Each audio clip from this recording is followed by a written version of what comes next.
ये साड़ी मुझे गिफ्ट की थी भाभी जी ने, बड़ी वाली ने। तो मैंने इसको आज पहन के वीडियो वगैरह बनाई। तो जय श्री विष्णु, जय नीम करे बाबा।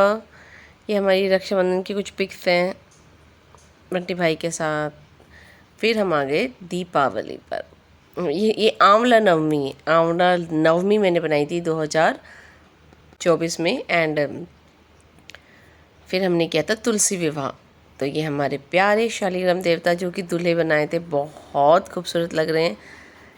ये देखो, दूल्हे राजा शालीग्राम अर्थात विष्णु भगवान, एंड दुल्हन के रूप में तुलसी माता अर्थात लक्ष्मी माँ। तुलसी में लक्ष्मी माता का निवास है एंड शालीग्राम में विष्णु भगवान का निवास है। तो लक्ष्मी और विष्णु भगवान जी की यहाँ पर शादी कराई जाती है। तुलसी विवाह का दिन होता है, 2024 में कराई थी मैंने ये। एंड बहुत सुंदर लग रही हैं माँ तुलसी भी। तो ये पिक्स मेरे को अब अपने कैमरे से डिलीट करनी है, तो मैं फटाफट सारी वीडियोस बना के डाल रही हूँ। इनको मेमोरीज़ के रूप में भी सेव कर रही हूँ। गठबंधन भी किया है, दोनों ही बहुत सुंदर लग रहे हैं। यहाँ पर मैं बैठी हुई हूँ पूजा सामग्री के साथ। और उसी दिन देवउठनी की आस भी थी, तो देवउठनी की गैस पर जो बनाते हैं ना, वो भी बनाया है हमने। ये देखो कितने वरमाला पहनाने के बाद दूल्हा दुल्हन एक्सट्रीम लेवल पर खूबसूरत लग रहे हैं। और यहाँ पर देवउठनी की गैस के लिए हमने घर बनाते हैं ना, वो भी बनाया हुआ है। मेरे केला भगवान, अभी तो आंधी आई हुई है ना दिल्ली में, तो थोड़े से टूट गए थे। एंड हमारी लक्ष्मी माता जी की पूजा होती है ना, देवउठनी की गैस पर ये पूजा की हुई है मैंने विष्णु और लक्ष्मी भगवान जी की। तो ये सब बनाया हुआ है, गेरू से बनाते हैं। ये देखो, ये मैंने बनाया है। आजकल तो इंटरनेट पर देखकर आप सब सीख सकते हैं। तो उसके बाद ये मेरी मशीन है ना बुटीक की, ठीक होने गई थी। 2500 रुपये में ठीक होकर के आई। मैं रिधान को लेकर के गई मार्केट। इसको ना ये जैकेट्स दिलानी थी, तो ये अलग अलग जैकेट पहन के ट्राई कर रहा है। ले आया पिंक वाली, और घर आके बोलते हैं, मेरे दोस्त कह रहे हैं पिंक कलर लड़कियों का है, तुम्हारी मम्मी की जैकेट पहन के घूम रहा है और पहनी ही नहीं। मतलब इसके नखरे एक्सट्रीम लेवल पर है। इसको जितने मर्जी कपड़े दिला दो, ये उन कपड़ों को पहनता ही नहीं है। सेलेक्टेड दो तीन कपड़े ही रिपीटेड पहनता रहता है। यहाँ पर मैं, रिधान और मेरे हस्बैंड आए थे कॉफ़ी पीने के लिए। तो रिधान के साथ खूबसूरत पिक्स क्लिक कराई हैं। तो हम चाय के लिए, कॉफ़ी के लिए ना रात में जाते रहते हैं। कभी हमारा मन करता है 10 दिन में, 20 दिन में, महीने में जाते रहते हैं। ये घर पर मस्ती चल रही है रिधान की और हस्बैंड की। देखो थोड़ी सी क्लिक दिखाऊंगी घर पर किस तरह से चलता है मस्ती।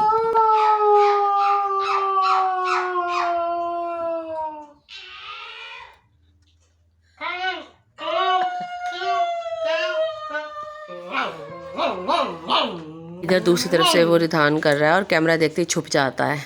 दोनों पिता पुत्र लगे हुए हैं और रॉक्सी को ना ऐसे रखा हुआ है कि रॉक्सी अलर्ट पर है कि पता नहीं कौन डॉगी आ गया हमारे घर में आज। ये देखो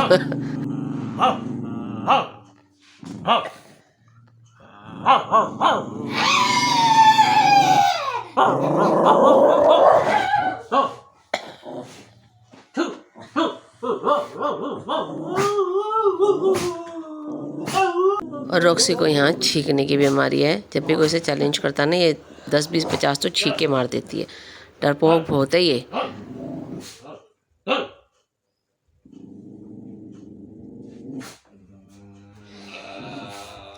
क्या है पनीर में? जो घिया में नहीं है, घिया के लिए ना ना ना, पनीर के लिए हाँ हाँ हाँ। हाँ, पर मैंने दूध और बनाया, पापड़ सेके हैं। फिर सुबह के लिए अंजीर भिगो करके रखी है। संयम खाएगा, किंशु खाएगा, उसके डैडी खाएंगे। रिधान बिल्कुल नहीं खाता, मैं कभी कभी खा लेती हूँ। और फिर मैं रेडी होके आज जा रही हूँ हस्बैंड के साथ। उनका ना एक इवेंट है, उसमें एक IAS ऑफिसर ने आना है एंड एक MLA की वाइफ ने आना है। तो वहाँ पर कुछ प्राइज डिस्ट्रीब्यूशन है, इनको भी मिलना है। तो जहाँ पर ये मॉर्निंग में ड्यूटी वगैरह करते हैं, तो मुझे साथ लेकर के गए थे। आज हम दोनों जा रहे हैं। तो ये हमारे IAS साहब हैं, अब रिटायर्ड हैं। तो उसके बाद NGO चलाते हैं, उसी के तहत अपने लोगों को ये प्राइज डिस्ट्रीब्यूट कर रहे हैं। और यहाँ पर ओपन में ये प्रोग्राम रखा गया था, क्योंकि ड्यू टू सम रीज़न इनका जो जगह थी वहाँ पर कुछ और प्रोग्राम हो रहा था। फिर हमारे लिए चाय और स्नैक्स भी आए थे, और आईएएस साहब ने और एमएलए की वाइफ हैं उस एरिया की, उनको इनवाइट किया गया है। दोनों ने अपनी अपनी स्पीच दी। ये एमएलए की वाइफ हैं, तो अपनी अपनी स्पीच दी और प्राइज डिस्ट्रीब्यूशंस वगैरह किए गए। ये हमारा आईएएस साहब है। समाज के सिविल की तैयारी करते स्टूडेंट रही हूँ, 2 बार सिविल निकाली भी हूँ, तो मुझे पीसीएस आईएएस का बहुत नॉलेज है। तो मैं अक्सर में बच्चे आते हैं ना होपलेस हो जाते हैं, मैं ट्यूशन भी दी हूँ बच्चों को जो आईएएस ये सब करते हैं, तो बच्चे कहते नहीं एक बार निकल गया 2 बार कैसे होगा, ये वो बहुत सारे बच्चे परिस्थितियों को देते हैं कि मेरे पास मैम किताब नहीं है खरीदने के लिए, ये वो XYZ बहुत कुछ। लेकिन एक चीज़ मैं अभी मेरी मतलब लगभग 35 साल की उम्र है, उसमें मैं एक चीज़ एक्सपीरियंस की हूँ। मेरे फादर आईएएस हैं इस समय लखनऊ में, मेरे चाचा हैं वो भी पीसीएस हैं, तो सिविल का बहुत लंबा मेरे पास हो रहा है। और प्लस राजनीति, ये तो विधायक से शादी होने के बाद राजनीति को भी मैंने देख लिया, तो सिविल और राजनीति दोनों को देख के जो एक्सपीरियंस मुझे मिला वो शेयर करना चाहती हूँ कि परिस्थितियाँ कुछ मायने नहीं रखती हैं, बस जुनून होना चाहिए, मेहनत ऐसा होना चाहिए कि ठंड के महीने में भी पसीना आए। एक बार मेहनत करके देखो, उस उड़ान को जो लगता है ना अरे सूरज है कैसे वहाँ तक पहुँचेंगे, पहुँच सकते हो बहुत आसानी से, केवल मेहनत करनी है। लेकिन मेहनत ऐसा कि बाहर धूप है कि बारिश ये पता नहीं होना चाहिए, केवल मेहनत। 6 महीना 7 महीना 1 साल आप किसी भी फील्ड में XYZ जो आपको सबसे अच्छा लगता है, जो फैशन हो उसमें करना चाहिए। कोई जरूरी नहीं है आपका दोस्त आईएएस कर रहा है तो आप भी आईएएस बनो। कोई क्रिकेटर बहुत सचिन तेंदुलकर नाम है, तो मेरा यही है कि और स्पेशली माताओं से और बहनों से कि अपने बच्चों को प्लीज इनकरेज कीजिए, परिस्थितियां मायने नहीं रखती हैं, एक बार कोशिश करके देखो उड़ान मिलती है। थैंक यू, आप लोगों ने मुझे यहाँ बुलाया उसके लिए बहुत बहुत थैंक यू, धन्यवाद। सामने यूसुफ पांडे जो बात किया है मुझे बहुत अच्छा लगा। ये बात सही है, जो बच्चे जो जीवन में अपना परिस्थितियों को अपना काबू में दिक्कतों को ये मत समझना ये दिक्कत है मैं कैसे करूं। जब उन दिक्कतों को आप हासिल करेगा, अपने पास रखेगा। मैं छोटा एग्जाम्पल देके समझाने की कोशिश करता हूँ। आइए बेटा आप भी कुछ, मैं खुद आप पता नहीं आप लोगों को कितने लोगों को पता है, मैं आईपीएस का हूँ, दिल्ली पुलिस में ही मैं जॉइंट कमिश्नर रहा हूँ। लेकिन इतनी मैं बोल सकता हूँ, मैं जब पढ़ते टाइम में आईएएस के बारे में मुझे कोई बताया नहीं, मुझे पता ही नहीं है। ऐसा ही एक लेक्चरर का काम कर रहा था उस टाइम, कुछ लोग मुझे बताया था आप आईएएस क्यों नहीं लिखते हो। मैंने बोला क्यों लिखूं, मैं क्यों अपना टाइम वेस्ट करूं। फिर बोला नहीं ये काफ़ी अच्छा है, बट आईएएस पढ़ने के लिए खुद मेरे पास किताब भी नहीं होता था। किताब नहीं होने के लिए लाइब्रेरी जाके पढ़ता था। हमारा हैदराबाद में रात को 12 बजे तक खुला रहे लाइब्रेरी था, उस लाइब्रेरी में पढ़ के मैं आता था। रात को 12 बजे लाइब्रेरी से मेरा घर होता था 15 किलोमीटर। उस टाइम कोई स्कूटर वूटर नहीं होता था, साइकिल होता था। बस एक मन में था चलो एग्ज़ाम लिख रहा हूँ, लिखूँ पास हो।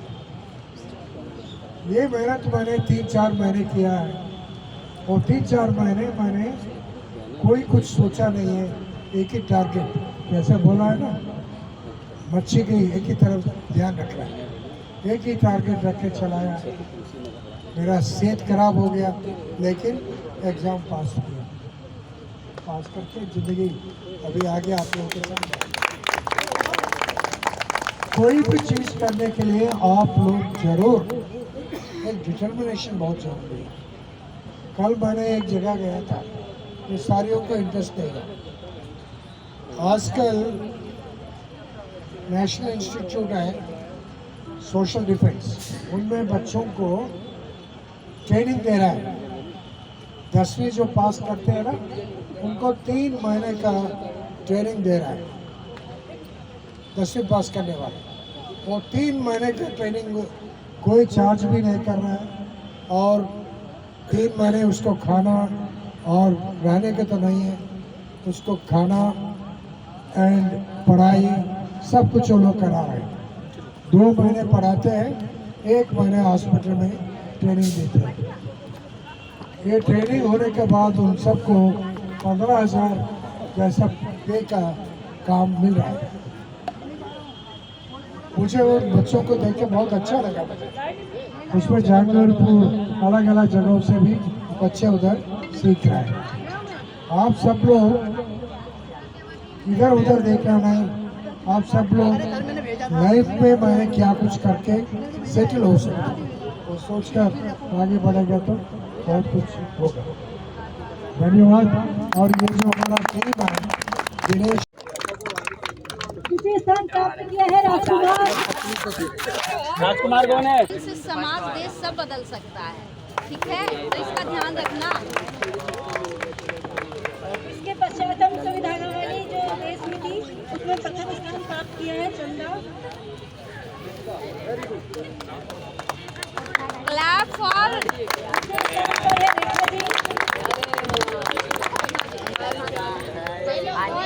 ले लो।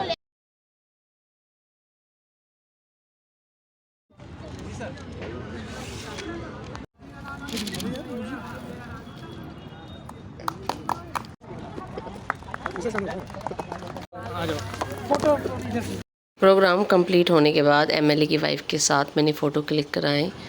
फिर आईएएस सर जो रिटायर्ड हैं इनके साथ मैंने फ़ोटोज़ क्लिक कराए, कुछ बातें की। फिर हम टाटा बाय बाय करके आ गए थे हस्बैंड की आइज़ चेक कराने के लिए। उनकी ना आँखों में कुछ प्रॉब्लम हो रही है, सर का दर्द कुछ समय से चल रहा था, तो हम आँखें चेक कराने के लिए आए थे और आइज़ टेस्ट कराया इनका उसी सेंटर से जहाँ से सासू माँ के ऑपरेशन कराए हैं दोनों। पहला मोतियाबिंद का ऑपरेशन कराया था यहाँ से, फिर दूसरा मोतियाबिंद का ऑपरेशन कराया। यहीं पर हम आए हैं हस्बैंड की आंखें चेक कराने के लिए। वापस आए हैं तो रॉक्सी मस्त खेल रही है एकदम से। तो thanks for watching, tata bye bye everyone, thank you. मिलेंगे नेक्स्ट व्लॉग में कुछ पुरानी यादों के साथ।